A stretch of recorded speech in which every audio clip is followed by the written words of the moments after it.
Olá, sejam todos bem-vindos ao podcast Copacol. Muito prazer, sou Valdecir Xavier, jornalista da Copacol, e estou de volta aqui para o episódio número 6 do nosso podcast. Biosseguridade na atividade da avicultura é o tema do encontro de hoje, por sinal um tema bastante abrangente. A gripe aviária, ou a influenza aviária, é uma doença que preocupa todos os setores da cadeia produtiva da avicultura brasileira, e na Copacol não é diferente. E para falar sobre este assunto, eu recebo o gerente da Integração Aves da Copacol, Douglas da Silva. Douglas, sinta-se à vontade e seja bem-vindo ao podcast Copacol.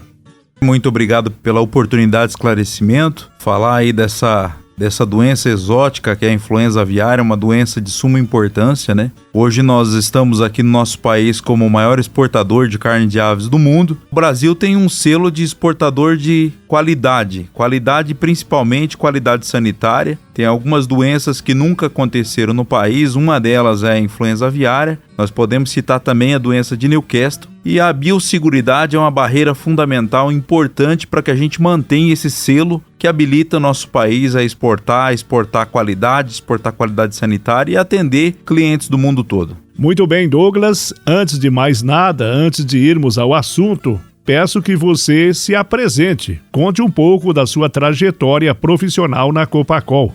Meu nome é Douglas da Silva, sou um cidadão nascido em Cafelândia, natural da cidade de Cafelândia, filho de pequenos agricultores, propriedades pequenas, participando da história da Copacol de longa data. Então nasci em 1982, aos 14 anos saí de casa para fazer um colégio agrícola lá em Santa Catarina, na cidade de Araquari. Retornei para Cafelândia, onde trabalhei por 2 anos, auxiliando os nossos produtores na atividade pecuária, e aí sim ingressei na faculdade na Universidade Veterinária, onde eu passei 5 anos na cidade de Guarapuava, estudei na Unicentro. Retornando da Unicentro, tive a oportunidade de participar de um processo junto à Copacol no programa aí como sanitarista da área de matriz de frango de corte, onde eu fiquei aí 6 anos executando as tarefas como médico veterinário sanitarista. E aí, a partir de 2013, surgiu a oportunidade de assumir a integração de aves, onde eu ocupo o cargo até então como gerente da integração avícola da Copacol.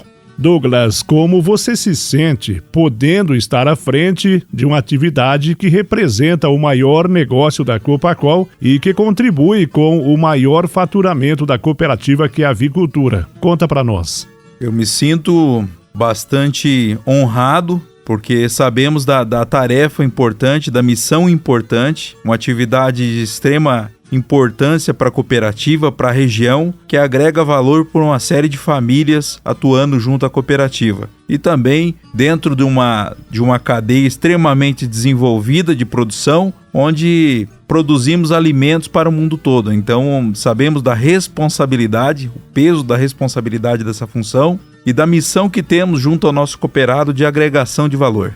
Para começarmos, Douglas, primeiramente, eu peço que você explique às pessoas que estão nos ouvindo para que elas possam entender o que é biosseguridade. Biosseguridade é um termo utilizado, o que diz a respeito de uma série de medidas que visam blindar o sistema de produção, evitar que as aves, qualquer sistema produtivo, adoeça, acarretando em prejuízo diretamente na atividade e até preservando, toda a qualidade de produto em relação ao que se produz. Então, é toda a blindagem, é um elo, como se fosse uma corrente de vários elos, com as diversas tarefas que tem que ser feita para blindar, as várias medidas que blindam todo o sistema produtivo. Isso é biosseguridade.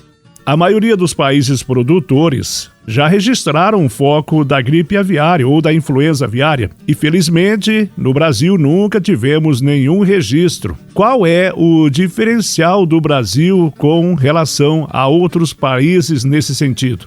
O Brasil ele é destacado em relação à biosseguridade. Nós temos uma condição de biosseguridade, de blindagem do nosso sistema de produção de uma forma diferenciada. E também podemos dizer que tivemos a sorte da área geográfica do Brasil está um pouco distante em relação a esses países que tiveram foco. Até então, né, os focos iniciais começaram lá na China, em Hong Kong, em 1997, 98, e de lá para cá ele vem se espalhando pelo mundo todo. Então, a blindagem, todo o sistema produtivo em relação ao registro de granja, controle de visitas, procedimento de troca de calçado, higiene de mãos são fundamentais para que a gente tenha essa condição e mantenha esse status de livre de influenza aviária em plantéis comerciais. Douglas, como são desenvolvidas as ações na Copacol para evitar a contaminação, tanto lá no campo, junto ao produtor, como também no sistema de produção da cooperativa? Nós temos uma condição de, a cada momento, fazer o desenvolvimento das pessoas que lidam com a avicultura. Então, todos os nossos produtores, todos aqueles que se envolvem com a cadeia de produção, eles têm o conhecimento necessário das medidas que são importantes para que a gente evite esse problema, que esse problema chegue no país. Preocupação mundial, né? Até pela condição dele trazer um transtorno produtivo e também uma questão de saúde pública. Então a questão a cultura de estar tratando esse assunto. Recentemente nós falamos em uma reunião de avicultura com todos os nossos avicultores a respeito da biosseguridade, quão importante é essa preservação desse status. Quais são as principais medidas adotadas pela Copacol para evitar a contaminação com a influenza aviária? Nós temos aí a utilização de cercas de isolamento nas granjas de produção. A cerca é fundamental para evitar acesso de animais silvestres. Temos também todos os nossos galpões fechados com tela antipássaro. Isso é fundamental. Que nossos produtores mantenham as portas dos aviários fechadas, seja no momento produtivo ou até mesmo no intervalo. É importantíssimo que se mantenha as portas fechadas. A utilização do arco sanitário. Todas as nossas granjas têm arco sanitário. Esse arco deve ter produto desinfetante em quantidade suficiente. A quantidade de cauda colocada sobre as aves também tem que ser uma condição necessária para que tenha tempo de desinfecção. Isso é fundamental. E a gente pode citar como um dos pontos mais abordados é restrição de visitas. A visita ela é indesejada para o sistema de produção. Nós, seres humanos, podemos armazenar esse vírus de influenza aviária, caso a gente entre em contato com ele, por até 21 dias nas nossas vias aéreas. Então a gente pode, porventura, se entrarmos em contato com o vírus e após em um sistema de produção, nós podemos sim trazer esse problema gigantesco para as nossas produções. Outras espécies de aves, aquelas que não são para fins comerciais, elas interferem e podem também ser vetores de contaminação? Certamente. A questão da influenza aviária ela é muito presente nas aves aquáticas. As aves aquáticas, principalmente essas aves migratórias. Então, orientação para aquele produtor que tem as aves de subsistência, aves que não são do sistema produtivo, é que o produtor evite, aquele associado, aquela pessoa, aquele produtor evite de misturar várias espécies de aves no mesmo local. Que mantenha as aves fechadas, porque esse é um problema que primeiramente ele gera um embargo muito forte na questão de exportação, de produção interna e também de exportação. Então é fundamental que se mantenha as aves fechadas, que evite-se multi-espécies para que tenha preservado essa condição. E como o produtor ou o médico veterinário percebe ou sabe quando uma ave está contaminada? Afinal, como é feito o diagnóstico? Hoje existe uma vigilância ativa que acontece, uma vigilância dos órgãos oficiais, que acontece regularmente nas nossas unidades de produção, e também todos os profissionais, os RTs, têm um acompanhamento das mortalidades diárias e o desenvolvimento dos lotes. Se porventura algum lote estiver comprometido com sinais nervosos ou respiratórios, o veterinário deve ser avisado. E aí sim, se necessário, caso tenha o sinal respiratório com mortalidade, o veterinário vai conduzir uma notificação, porque a notificação dessa doença é obrigatória. Em caso de suspeita, todo profissional envolvido com a avicultura ele tem a obrigação de notificar a suspeita. E essa notificação acontece com esse fluxo. O profissional veterinário que atua na propriedade faz o primeiro crivo, identifica a situação e faz o apontamento diretamente aos órgãos oficiais. Claro que não queremos que isso aconteça, mas caso venha acontecer de aves se contaminarem no nosso país, quais são as medidas a serem tomadas? O que fazer para que a doença não se prolifere? A partir do momento que é identificado o foco, o órgão oficial faz a delimitação da área perifocal, identificando, mapeando a propriedade e as redondezas, e aí sim toma as medidas necessárias, né? A partir do momento que entra um estado de emergência sanitária como essa na questão da influenza aviária, a empresa acaba perdendo a autonomia sobre o seu sistema produtivo nesse sentido. Os órgãos oficiais acabam atuando, né, de acordo com as medidas necessárias para que seja contido o foco. Pode ocorrer o sacrifício das aves. Certamente, acontece o sacrifício das aves, nós podemos falar aí de focos ao longo dos anos aí, desde os primeiros focos, mais de 300 milhões de aves foram abatidas. Podemos citar os Estados Unidos aí em 2015, com 50,5 milhões de aves abatidas, e já nesse ano de 2022, até outubro, Estados Unidos aí já teve mais de 47 milhões de aves abatidas. E agora nós estamos vendo que esse problema está caminhando, né? Nunca esteve tão perto. Ele está aí na Colômbia e também com focos no Peru, né? No Peru, em relação à influenza aviária. Isso coloca em alerta, coloca em risco o Brasil. Sem dúvida alguma. No momento onde as aves migratórias estão vindo para o hemisfério sul, está acontecendo aqui no hemisfério sul, né, pensando aí mais na América Central para o sul, na Colômbia e no Peru, focos importantes com relação à influenza aviária. Quais são as medidas ou orientações que os órgãos competentes, como a BPA, a Associação Brasileira de Proteína Animal, também a ADAPAR, por exemplo, estão tomando nesse sentido? Perfeitamente. Mais recentemente nós participamos de um conselho. Esse conselho é consultivo, são feitas trabalhos de orientação técnica envolvendo várias entidades competentes, como a ADAPAR, universidades, sindicatos, para poder realmente conscientizar a questão da importância das medidas sanitárias para evitar esse problema. Então a orientação está muito nesse sentido. Mais restritiva vai ser as questões da operação. A ADAPAR está com uma força-tarefa muito forte nesse sentido de criar essa rotina de investigação e orientação. E muitas vezes vai ser necessário até algumas penalizações de algumas irregularidades para poder realmente evitar que a gente traga esse problema para o país. Ô Douglas, existe algum medicamento específico contra esta doença? Não existe medicamento. Os viricidas, eles funcionam de uma forma muito discreta para controlar a influenza aviária.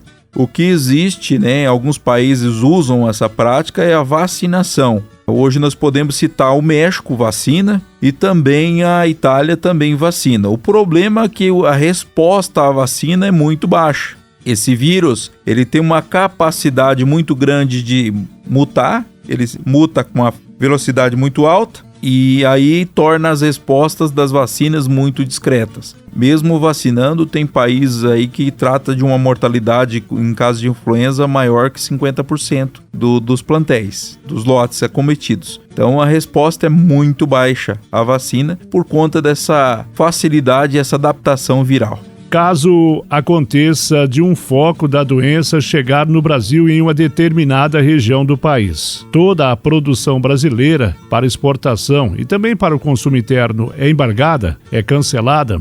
Caso aconteça um foco no país, todo o país acaba tendo a sua exportação comprometida. Obviamente que a partir do momento que acontece o foco, tem que ser desenhado todo um programa de contingência para a situação. Existe planos de contingência já estabelecidos, mas vamos dizer que aconteceu um foco lá no Pará. Os outros estados produtivos têm que tomar medidas que venham a conferir a esses estados uma habilitação para poder seguir com os fluxos comerciais. Então, no primeiro momento, até que se entenda, cria um embargo econômico muito forte para todo o país, para toda a condição.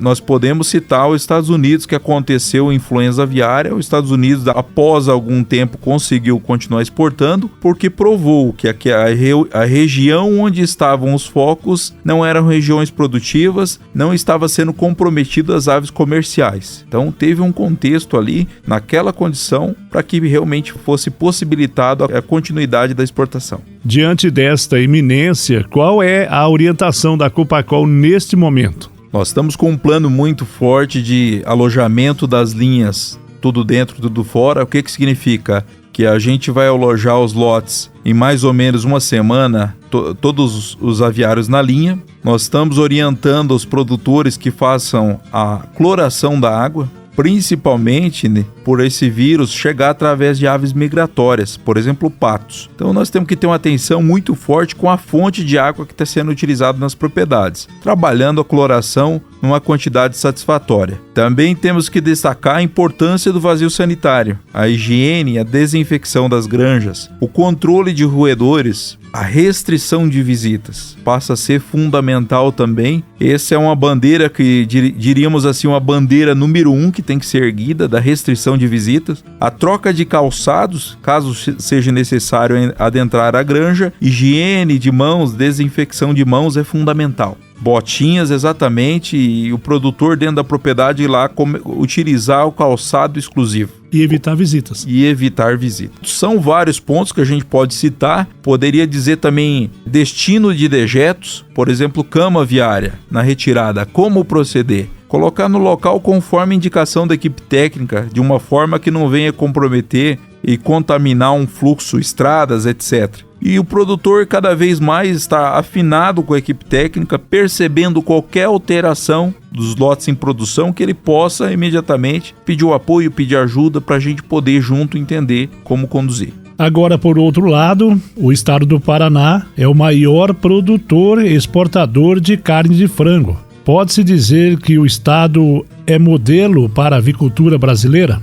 O Paraná usa de uma avicultura tecnificada. Estamos num estado realmente privilegiado por toda a condição que nós temos aqui de agroindústria presente, toda a condição de fonte hídrica, todo o contexto convergindo para que a gente realmente tenha essa condição de manter esse status como o maior produtor de carne de aves do país. Então nós temos aí e também de exportação. Por estar em uma região fronteiriça, uma região de fronteira, o Paraná tem um risco maior? Sem dúvida alguma.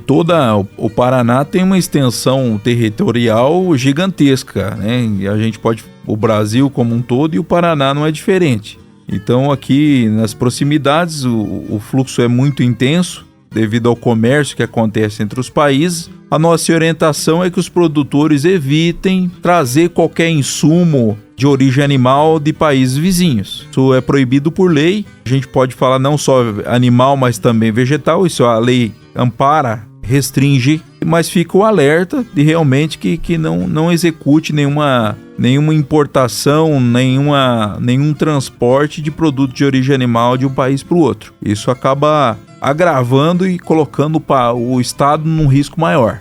O episódio 6 do podcast Copacol está chegando ao final. Deixar um espaço para você, Douglas, comentar mais alguma questão que de repente não foi comentada durante a nossa conversa e também para fazer as suas considerações finais. A nossa orientação é muito nesse sentido de realmente observar todas as práticas de biosseguridade que devem ser executadas na criação dos lotes, colocar a nossa equipe técnica à disposição. A nossa avicultura tem uma pujança muito, muito forte, um crescimento, na oportunidade que nós temos em relação à geração de empregos, de riqueza para o nosso estado e para todo o nosso país.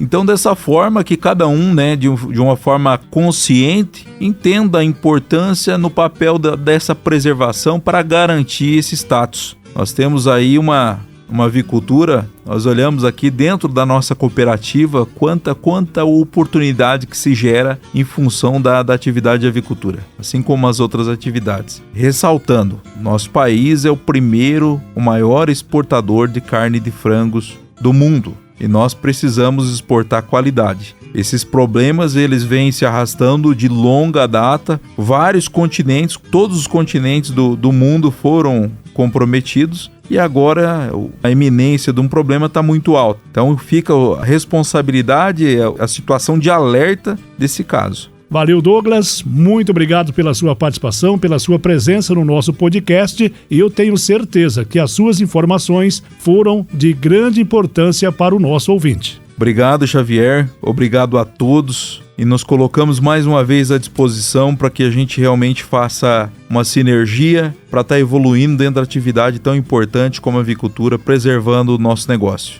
Obrigado você pela companhia. O episódio número 6 do podcast Copacol fica por aqui. Um grande e forte abraço e até o nosso próximo encontro com o episódio número 7.